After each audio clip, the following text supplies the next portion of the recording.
Hello, everyone. Thank you so much for joining in. Super happy to be here. And today we are going to do transparent flowers. So let's get started immediately. We've got two sketches here of tulips. And if you can see, both the tulips have 4 petals each that I've already drawn.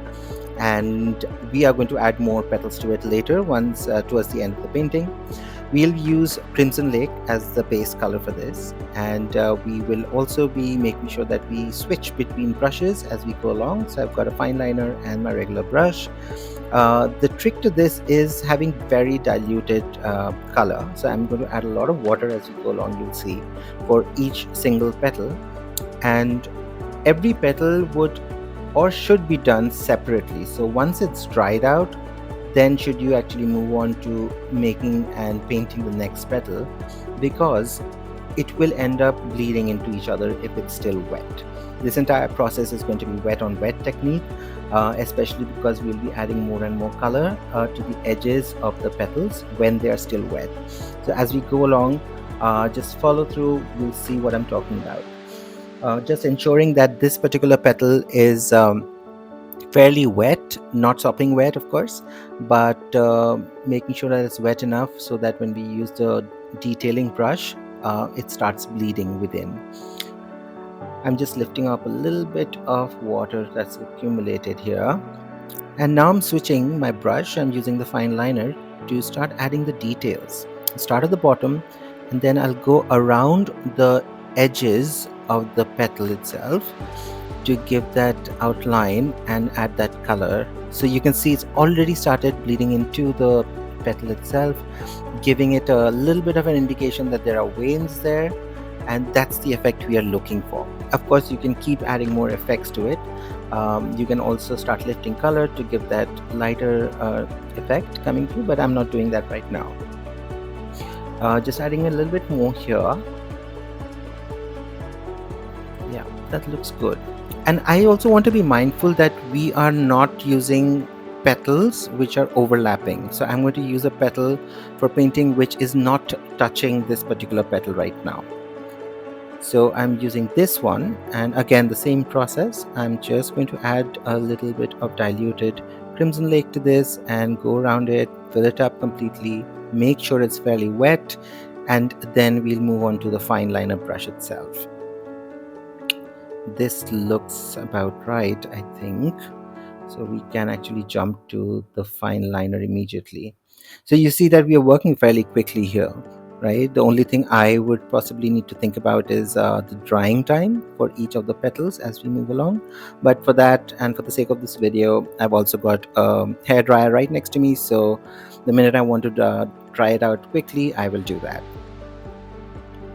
So again, you can see the kind of effect the outline is giving to this petal.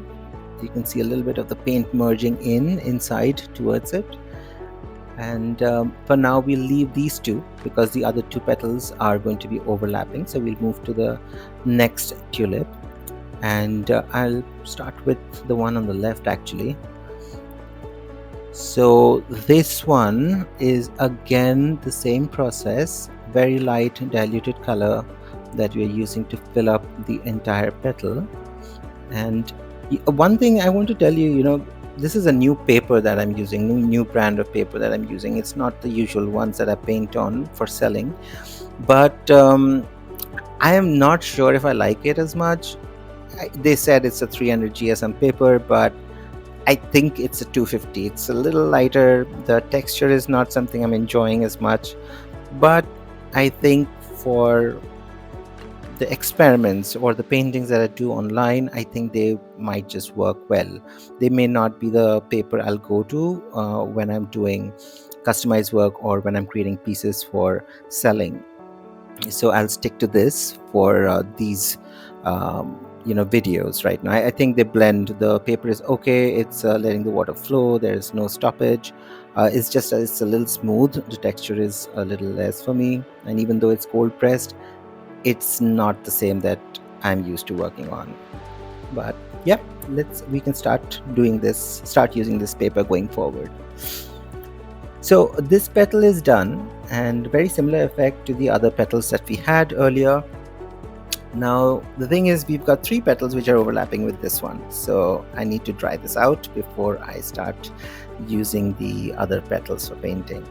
What I'm going to do is I'm going to dry this and I'm going to shift to the first um, flower, and we'll start doing the underlying petals now.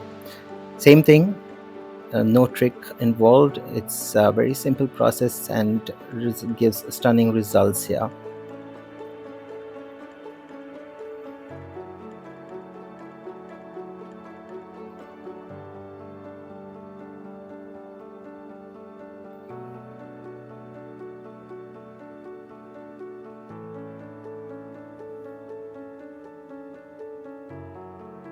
I really enjoy this process, but it's very, I don't know, it looks ethereal, if I may use the word, when you're using this transparency technique. And for me, I have not only done flowers using this technique, but I've also kind of applied it to some of my other artworks, to get that whole transparent effect and overlapping effect that you can see coming through here.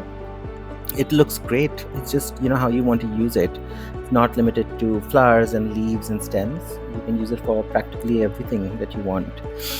And also, just a heads up, there's going to be a lot of paper turning today, because the pieces are going to require me to really have control when I'm putting through the details, so please bear with me. But that's also the fun of working with watercolor papers, especially the smaller ones. You can mold them and maneuver them as per you want. All right, moving to the next one. Again, I'm going to do the last petal first, then we're going to move to the other one. And you can see I've sped up the video a little bit here. I wanted to save time, but the process is pretty much the same. You can always slow down if you wish, but it's not any different from what I've done till now.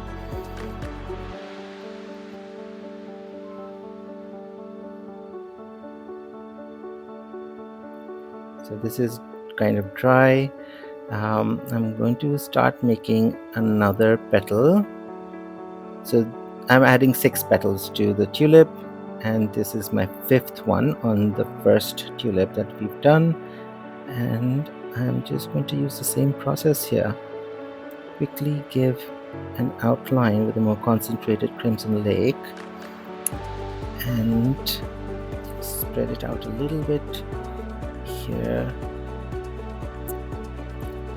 And I think we can do this. It's dried. So moving quickly, I will fill in the colors in this petal. And I can actually do the other one as well because they're not touching. So that's good. And we can do the outline for both of them as well immediately.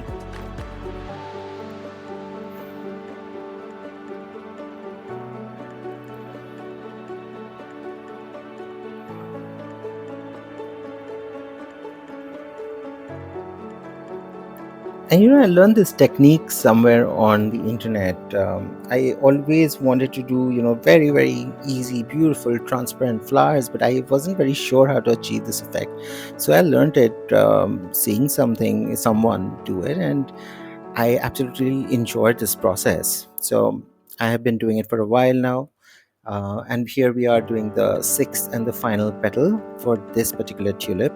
Same process, we'll just continue doing the same thing, and we will also go ahead and make similar petals on the second tulip once it's dried out.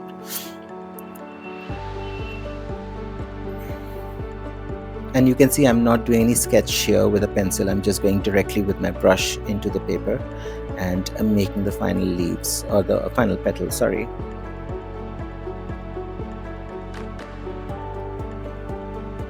You can see how the lines are starting to come out, and you can see the overlapping petals here. Unfortunately, I feel this is not the best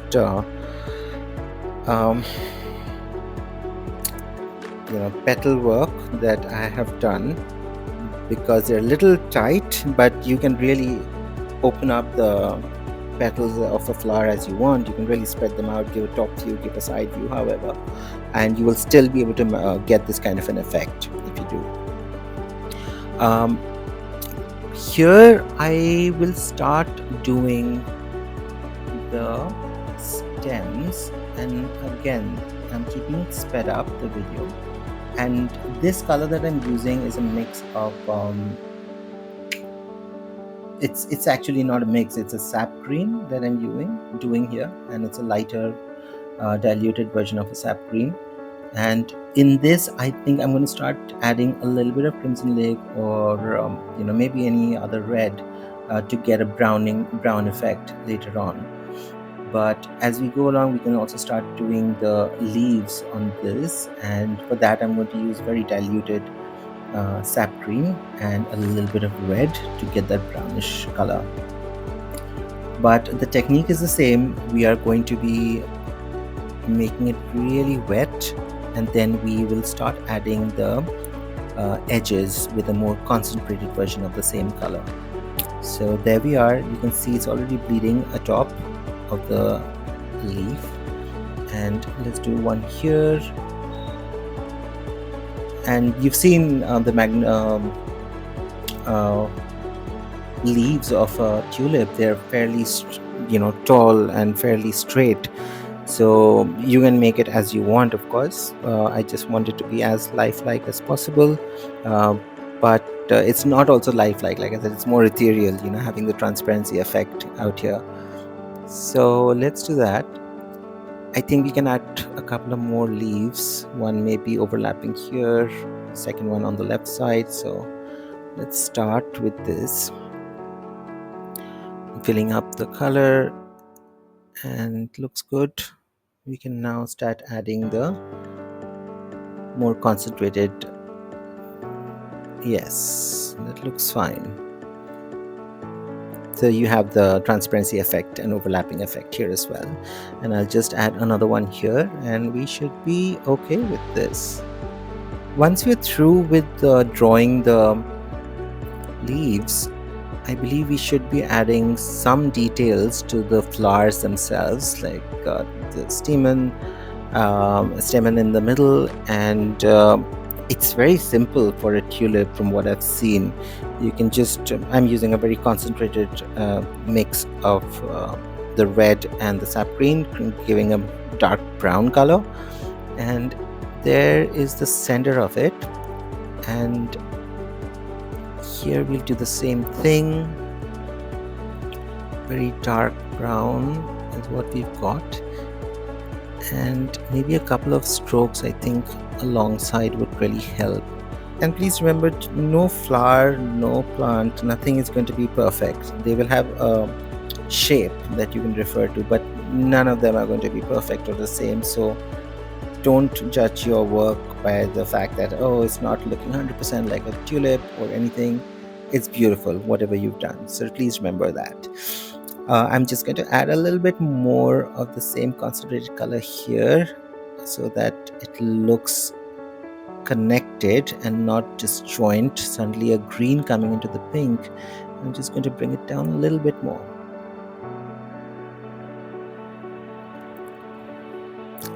Right, I'm happy with this. And in case you want to do more detailed work, please do that. Please share your paintings if you are comfortable doing that. I'll be very, very excited to see what you've been learning, how you're moving along. If you have any questions, always looking forward to that. Even I'll get to learn something from you. If you have any tips for me, please do share that in the comments below. So here we are, and thank you so much for joining. Hope you like this one. Have a great day ahead, and see you.